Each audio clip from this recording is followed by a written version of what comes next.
ఆమె సునీత గారు మాట్లాడింది చూస్తే, అందులో ఆమె ఎవరెవరు కృతజ్ఞతలు చెప్పినారో చూస్తే, చంద్రబాబు నాయుడుకు, ఆంధ్రజ్యోతి రాధాకృష్ణకు, లోకేష్కు, రఘురామరాజుకు, ఏ పేర్లు అయితే ఆమె చెప్తూ వచ్చిందో ఇవన్నీ వాళ్ళందరికీ ఆమె కృతజ్ఞతలు చెప్పడం ద్వారా ఇన్నాళ్ళు ఒక ముసుగు అయితే ఏదైతే వేసుకొని నడుస్తుందో అది తీసేసి, మేము ముందు నుంచి ఏం చెప్తున్నామో, ఎవరు నడుపుతున్నారో ఇదంతా, ఆమె ఎవరి చేతిలో పావుగా ఉన్నారో, ఏ చంద్రబాబు నాయుడు గారి చేతిలో పావుగా ఉండి ఎట్లా ఆడుతున్నారో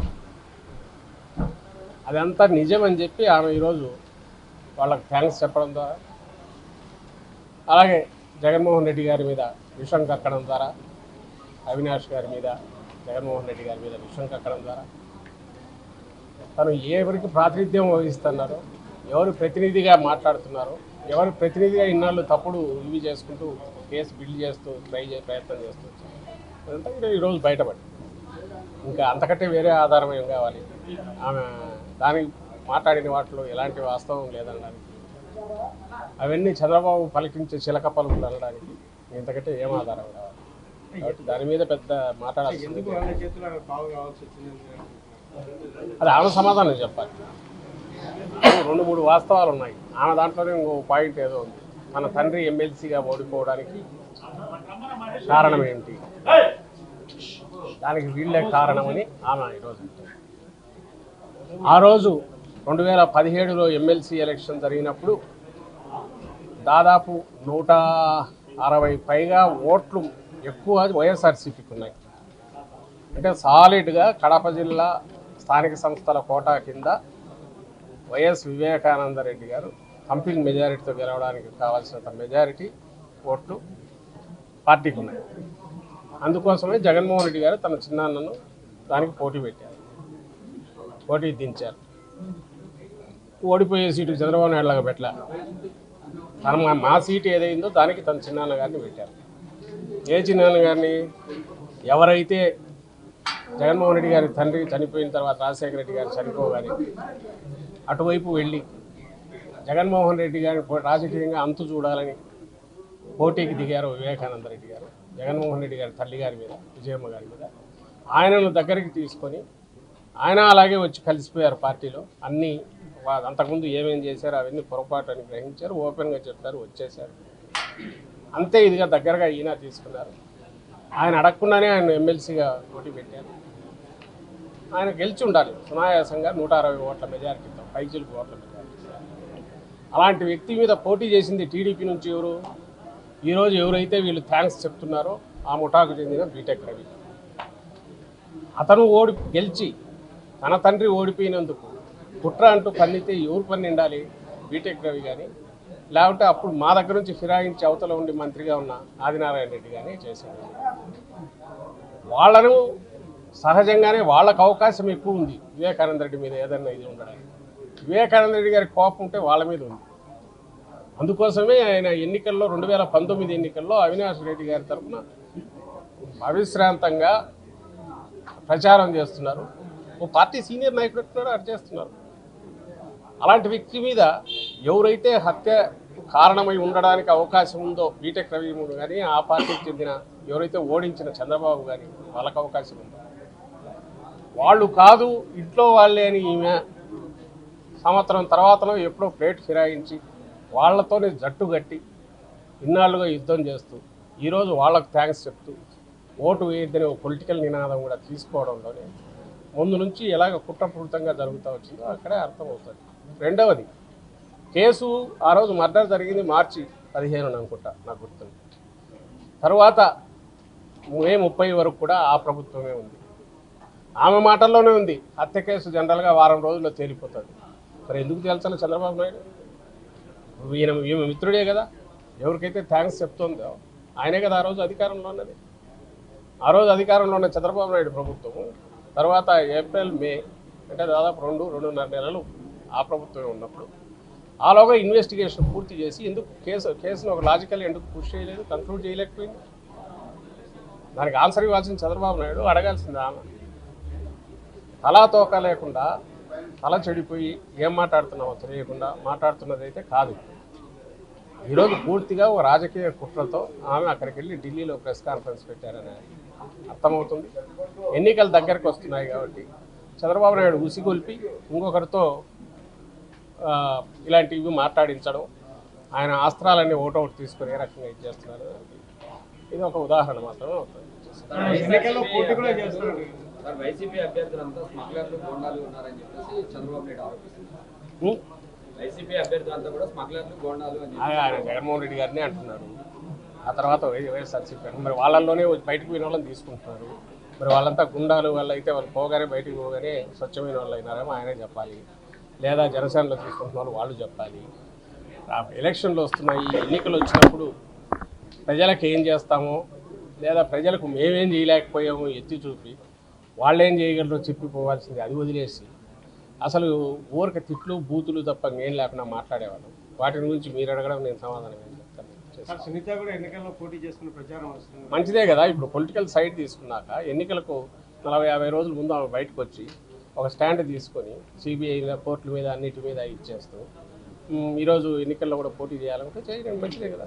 జనం డిసైడ్ చేస్తారు. ఆయన కూడా ప్రజా కోర్టులో ఉంది, కరెక్ట్, మంచిదే. కానీ నాకు తెలిసి ఎవరు ఓ హత్య గురించో జగన్మోహన్ రెడ్డి గారు కూడా తన మీద పెట్టిన తప్పుడు కేసులే చూసి నాకు ఓటు వేయండి వాళ్ళు తప్పుడు కేసులు పెట్టారని పోలే, ప్రజల ఇష్యూస్ మీద పోయాడు. చంద్రబాబు నాయుడుకి అదే అప్లై అవుతుంది. నన్ను అరెస్ట్ చేశారని ఏడ్చుకుంటూ పోయి అందువల్ల నన్ను ఎన్నికల్లో గెలిపించండి, అరెస్ట్ చేసిన వాళ్ళంతా మమ్మల్ని తగిన వాళ్ళంతా దొంగలు, మా వాళ్ళని ఎవరిని అరెస్ట్ చేయకూడదు, ఈరోజు నిన్న పట్టుకున్నారు ఒక కొడుకుని చేస్తే కూడా అదే స్టాండ్ తీసుకుంటున్నారు. అంటే ఏ చట్టము ఎలాంటివి మాకు అప్లై కాకూడదు అనుకునే బాపతు వాటి ఆధారంగా ప్రజలు నిర్ణయం తీసుకుని వాళ్ళకు ఓటు వేయాలి, జగన్మోహన్ రెడ్డి గారికి వ్యతిరేకంగా వేయాలనే ఆగింత మాటలు ఏవైతే మాట్లాడుతున్నారో ఇలాంటి వాళ్ళంతా ఈరోజు ఈమెతో సహా, దానికి ప్రజలకు సంబంధం ఏముంది? చట్టాలు ఉన్నాయి, కోర్టులు ఉన్నాయి, తెలుసుకోవాల్సింది. జగన్మోహన్ రెడ్డి గారు ఏ రోజు ఇట్లాంటి మాటలు మాట్లాడలేదు. ఆయన ప్రజలకు ఏం చేస్తారని చెప్పారు, దాని ప్రకారమే ప్రజల్లోకి వెళ్ళారు. చంద్రబాబు నాయుడు కూడా అలాగే వెళ్ళాలి, లేదా వివేకానంద రెడ్డి కుమార్తె సునీత గారు పోయినా అలాగే పోవాలి, ఇంకొకరు పోయినా అలాగే పోవాలి. ప్రజలు కోరుకునేది అది. కానీ నాకు అన్యాయం జరిగిందని తప్పుడు ఆరోపణ చేసి అందువల్ల మీరందరూ ఆయన శిక్షించండి, లేకపోతే మీరంతా కూడా ఇదని చెప్పి ప్రజలను నిందించడం, అసలు అది ఎంతటి అలుసు ఉందో వీళ్ళకి నాకు అర్థం కావట్లేదు. కానీ ప్రజలన్నా వాళ్ళ నిర్ణయం అన్నా కూడా, లేదా డెమోక్రసీ అనే ఎలక్షన్లు అన్నా వాళ్ళకు జరిగిన తప్పు ఏదైనా ఇది జరిగితే ఆ జరిగిన దాంట్లో కూడా అనుమానాలు ఉన్నాయి.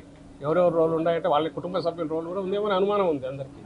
వాటిలోనే మొత్తం ఆ నెరేటివ్ కానీ లేదా సిబిఐ ఇన్వెస్టిగేషన్లో ఏమంటారు వాంగ్మూలాలన్నీ లోతుగా పోయి చూస్తే అన్నింటిలో అది కనపడుతుంది. దాని నుంచి తప్పించుకోవడానికి దొంగ అన్నట్టు ఇట్లా తిప్పి కొడుతున్నారేమో అనే అనుమానం కూడా వస్తుంది. అలాంటి ఎంక్వైరీ జరిగితే అన్నిటి మీద జరగాలి, వాటి మీద కూడా జరగాలి. ఇంత జరగాల్సిన నేపథ్యంలో ఒక అప్రూవర్ని తప్పుడు ఎవడైతే క్రియేట్ చేసి హంతకుడినే అప్రూవర్ చేసుకొని ఎవడైతే తన తండ్రిని కిరాతకంగా ఎట్లా నరికానో కూడా చెప్పినోడు, ఇక గొడ్డలు అంటున్నారు, ఆ గొడ్డలతో ఎట్లా నరికాడో ఎట్లా చేశాడో అని చెప్పినాడు, వాడిని హక్కుని చేర్చుకొని వాడిని తమ్ముడు కిందనో అన్న కిందనో చూస్తాం మాట్లాడే వీళ్ళని చూసి ఏమన్నా అర్థం కాదు. మంచిదే కదా, ముసుగులన్నీ తొలిగితే మంచిదే కదా. అది ఎన్డీఏలో చేరడం ఏంది, పోయి కలిశారు, సీట్ల గురించి కూడా మాట్లాడుకుంటున్నారన్నారు. నిన్న ఆ స్టేజ్ మీద పవన్ కళ్యాణ్ కూడా చెప్పాడు, బీజేపీ కూడా ఇది రావాలి, దానికి కూడా ఇది కావాలా మా మిత్రపక్షం అని చెప్పాడు. జరుగుతున్నాయేమో, వాళ్ళు ఏమనుకుంటున్నారో మనకు తెలియదు. కానీ చంద్రబాబు నాయుడు గారు అయితే ఆల్రెడీ వాళ్ళ దీంట్లోకి వెళ్ళిపోయారు, బీజేపీతో కలిసిపోయారు. వాళ్ళలో కలవాలని విపరీతంగా తాపత్రయపడుతున్నారు, బీజేపీతో గుర్తుపెట్టుకోవాలని. వాళ్ళ అండ కూడా తీసుకొని ఏదో ఒక రకంగా మళ్ళీ అర్జెంట్ కుర్చీ ఎక్కాలని చూస్తున్నారు అనేది అయితే ప్రజలందరికీ స్పష్టమైపోయింది.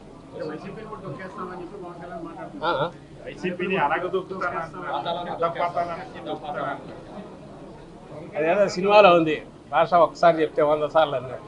ఈయన 24 సీట్లు అంటే 240 అనుకుంటే ముందు పోటీ పెట్టడానికి ఆయన లేదని, ఆయనేమో పక్క మాకు శక్తి ఉందా, మనకు కార్యకర్తలు మనకున్నారా, బూత్ స్థాయిలో వీళ్ళందరికీ భోజనాలు పెట్టాలి కదా, దానికి డబ్బులు ఉన్నాయా, టీడీపీతో పోటీ పడగలమా అని అన్న వ్యక్తి 24 సీట్లు గెలిచేవి చూస్తారని చెప్పి ఎప్పుడో నేను సాక్షి పేపర్లలో చదివినాను. ఆ 24లో కనీసం ఒక 7 వీళ్ళకు 30,000 దాటిన 15 సీట్లలో ఒక 7 టీడీపీ పోటీ చేస్తుంది. అంటే విన్నింగ్ సీట్స్ అంటే విన్నింగ్ ఛాన్స్ ఉందో బలమైన సీట్లని ఆయన అనుకుంటే ఆ 30,000 వచ్చిన వాటిలో పోటీ పెట్టాలి. అవేమి ఇవ్వలే. ఆ నెల్లిమర్ల 7,000 వచ్చినవి, 4,000 వచ్చినవి, ఇట్లాంటి ఒక్కటే ఇచ్చినట్టున్నాడు. కాకినాడ రూరల్ ఒకటే ఐ థింక్ అప్పుడు కన్సిడరబుల్ ఓట్లు వచ్చింది ఇచ్చినట్టున్నాడు చంద్రబాబు. మిగిలినవన్నీ ఏదైతే పోతాడో గ్యారెంటీగా. చంద్రబాబు నాయుడుకు అనుమానం ఉందో అలాంటి చోట అంది తను 24 ఇచ్చాడు. ఆ చీటీ చూడలే ఎంత ఉందో. ఈయనేమో బాగా నీట్గా పవన్ కళ్యాణ్ గారి అలా రంగుల ఫోటో పెట్టుకున్నాడు. ఎందుకంటే ఆయన ఓట్లు కావాలి కాబట్టి ఆయనకున్న ఓట్లు. గాజు గ్లాసు కూడా బొమ్మ పెట్టాడు చంద్రబాబు నాయుడు. ఈయనకేమో 5 ఒక మెడికల్ షాప్లో రాసిస్తాట చిత్తుకాయటం మీద అట్లాంటి దాని మీద రాసిచ్చే అది పెట్టుకుని వచ్చి చదువుకొని ఈయన వచ్చి నేను వామనావతారం అధపతాలని చెప్తా బలి చక్రవర్తి ఇది అని చెప్పి ఇవన్నీ మాట్లాడితే ప్రజలు దేంతో నవ్వుతారని అది కూడా లేకపోతే ఎట్లా వీళ్ళకి ఆయన కండువాలని అది ఇదంతా మీరు నవ్వుతారని పవన్ కళ్యాణ్ పేరు మేము నవ్వుతామంటే ఆయన మాట్లాడుతున్నాయి నిజంగా సీరియస్గా పొలిటికల్ పార్టీ పెట్టొద్దని ఎవరన్నారు. 2000 ఎప్పుడైనా మొదలుపెట్టింది 14లో ఫస్ట్ దిగాడు. అంతకుముందు నుంచి అంటున్నారు 10 ఏళ్ళు అయింది. పోలిక సమకాలీన చరిత్రలో క్లియర్గా ఇంకో పక్క జగన్మోహన్ రెడ్డి గారు ఉన్నారు. ఆయన 2012లో తను పెట్టారు పార్టీ. 12లో పార్టీ పెట్టారు. 14లో 175 స్థానాలకు 14కు ముందే స్థానిక సంస్థల్లో మొత్తంగా పోటీకి దిగారు. ఎవరైనా రాజకీయ పార్టీ డెమోక్రసీలో పెట్టాలంటే నీకు నిజంగా ప్రజలకు ఏదైనా సేవ చేయాలంటే ముందు 175 నియోజకవర్గాలకు ఇన్ఛార్జీలను పెట్టడం, కమిటీలు పెట్టడం, ఏదో సీరియస్నెస్ ఉంటుందిగా. ఎక్కడుంది ఆయన సీరియస్నెస్? ఈయన చెప్పి స్టేట్మెంట్ రాసిస్తే చదవడము, ఈయనకు అవసరం ఇప్పుడు బయటికి రావడము, మళ్ళీ లోపలికి వెళ్ళిపోవడం, 6 నెలలకు 2 నెలలకు ఒకసారి ఇచ్చుకోవడం. సీరియస్నెస్ ఎక్కడ ఉంది? ఈరోజు మనకు లేదు కదా. మనం ఎదిగే పార్టీ అంటే ఆయన కూడా విజన్ 2070 ఏదో పెట్టుకొని జనసేన విజన్ 2070 అప్పటికి మేము ఇది చేస్తామని ఏదైనా పెడితే పెట్టుకోవాలి. అలాంటిది లేకుండా ఊరికి మామి తిట్టి సినిమా డైలాగులు పది చెప్పి ఇవి చేయడం బట్టి ఎవరి కోసం పని చేస్తున్నారో అర్థమవుతుంది. ఇక్కడికి వచ్చేది నాకు కనపడేది ఏంటంటే చంద్రబాబు నాయుడు ఇద్దరిది క్యాచ్ 22 అని ఉంటుంది. ఇటు వెనక ముందుకు పోలేని పరిస్థితి. కాపు ఓట్లు రావాలా బాగా, అవి ఆయన తరఫున అవన్నీ మొత్తంగా తనకు రావాలా చంద్రబాబు నాయుడు రావాలంటే పవన్ కళ్యాణ్ ఇమేజ్ బాగా పెంచాలా. అది కొంత పెంచినారు. లార్జర్ దాన్ లైఫ్ సైజ్ ఇది క్రియేట్ చేశారు ఆ ఎల్లో మీడియా వాళ్ళందరూ కలిసి. మరి అంతైనాక ఎక్స్పెక్టేషన్స్ పెరుగుతాయి. ఆయన అభిమానులు లేక ఎవరైనా నిజంగా ఓట్లు వేయాలనుకున్నారు. మరి నువ్వు సీఎం అవుతావా అని వాళ్ళకి దానికేమో అవకాశం లేదు. సో ఇప్పుడు ఏం చేయాలి? అందువల్ల ఇక్కడికి వచ్చేసరికి ఆ ఆశలు అంత పెరగకపోతే ఓట్లు రావు, పెంచకపోతే. అవి పెంచిన తర్వాత సీట్లు ఇవ్వకపోతే వాళ్ళ అక్కడ నుంచి అంతే బూమరాంగ్ అవుతుంది, అంతే నెగటివ్ బ్యాక్లాష్ వస్తుంది. అది ఈరోజు కనపడదు. అల్టిమేట్ రిజల్ట్ మేము ముందు నుంచి ఏం చెప్తున్నాము అదే జరుగుతుంది. ముందు నుంచి ఏం చెప్పాము, ఈయన ఆయన జోబులో లేదా ఆయన కీ ఇస్తే ఆడేది, ఆయన పెట్టుకున్న అవుట్ సోర్సింగ్ ఏజెన్సీ లాంటిది, దాని నుంచి కావాల్సిన లాక్కోవడం ఒకటే. ఈయన దాని బదులు ఈయన పార్టీలో పెట్టుకుంటే సరిపోతుంది. పార్టీలో పెట్టుకుంటే అంటే వాళ్ళు ఎవరు ఈ పార్టీకి ఓటు వేయాలి. దానికోసం ఈ ముసుగు వేసాడు. ముసుగు తీయగానే ఈ బ్యాక్లాష్ మొదలైంది. సో ఆయన బోకరింపుడు, ఆయన ఆరోపులు ఏం చేసినా నిన్న మొత్తం తాడేపల్లి కూడా జరిగిన సభ నబడే ఏదైతే వాళ్ళు ఉందో అది చూడగానే అయిపోయింది. ఇది అటర్ ఫ్లాప్ క్లోజ్ అయిపోయింది. వాళ్ళు అంతకుముందు సీట్ల దగ్గరే ఫస్ట్ దెబ్బ పడిపోయింది. రెండోది ఆ సభ పెట్టుకున్నారు. ఫస్ట్ సభ అనుకుంటా ఇది లిస్ట్ ప్రకటించారు. అది మొత్తం ఫ్లాప్ షో అయ్యేసరికి ఇంకా అసలు వీళ్ళది ఏం లేదనేది మాట్లాడతారు. రేపు రిజల్ట్స్ కూడా అదే వస్తాయి. మా దీనికి సంబంధించినంత వరకు టాలీ కూడా మేము అనుకున్న టార్గెట్ రీచ్. అంటే కాపు నాయకులు కూడా అభ్యంతరం వ్యక్తం చేస్తున్నారు సార్. హైదరాబాద్ లాంటి వ్యక్తులు కూడా లెటర్ రాస్తున్నారు. కనీసం జైల్లోకి వెళ్ళి అవుట్లెట్గా వచ్చి కూడా కాదు 24 సీట్లే పరిమితం అయ్యారని చెప్పి అది మేమంటున్నది అదే. ఎవరైతే వాళ్ళకు నిజంగా ఆయన అభిమానించే వాళ్ళు లేకపోతే ఆ సామాజిక వర్గం వాళ్ళకు ఏమన్నా ఇది ఉంటే ఆయన కావాలని కోరుకుంటారు. కానీ పవన్ కళ్యాణ్ చంద్రబాబు వేయడానికి ఈయనకుంటే ఉండొచ్చు రీజన్స్. పవన్ కళ్యాణ్ ఒప్పందాలో లోపాయికారివో ఇలా ఈయనకుండొచ్చు. వాళ్ళకి ఎందుకు ఉంటుంది? వాళ్ళకి ఈరోజు హోప్ పెట్టుకున్నారు. మేము చెప్తున్నాం ఇవి కూడా 20-30 నుంచి అని. ఆయన అందుకే ఈయన సన్నాయి నొప్పులు నొక్కుతున్నారు పవన్ కళ్యాణ్. 6 నెలల నుంచి సీట్లు ముఖ్యం కాదు, సీట్లు ముఖ్యం కాదు, మనం ఎంతసేపు ప్రజాసేవ ముఖ్యం, ప్రజల తరఫున క్వశ్చన్ చేయడం అవసరం అని అంటున్నా కూడా వాళ్ళకి ఎక్కల. ఇప్పుడు ఫైనల్గా ఇది కనపడింది. ఎప్పుడైతే వాళ్ళు ఎక్స్పెక్ట్ చేశారో వాళ్ళు షాక్ తింటారు, ఖచ్చితంగా డిసప్పాయింట్ అవుతారు. అదంతా ఈరోజు రిఫ్లెక్ట్ అవుతుంది. మరిన్ని వీడియోస్ కోసం ఛానల్ ని సబ్స్క్రైబ్ చేయండి. లేటెస్ట్ అప్డేట్స్ కోసం వాట్సాప్ ఛానల్ ని ఫాలో చేయండి. అండ్ లింక్ డిస్క్రిప్షన్ లో ఉంది.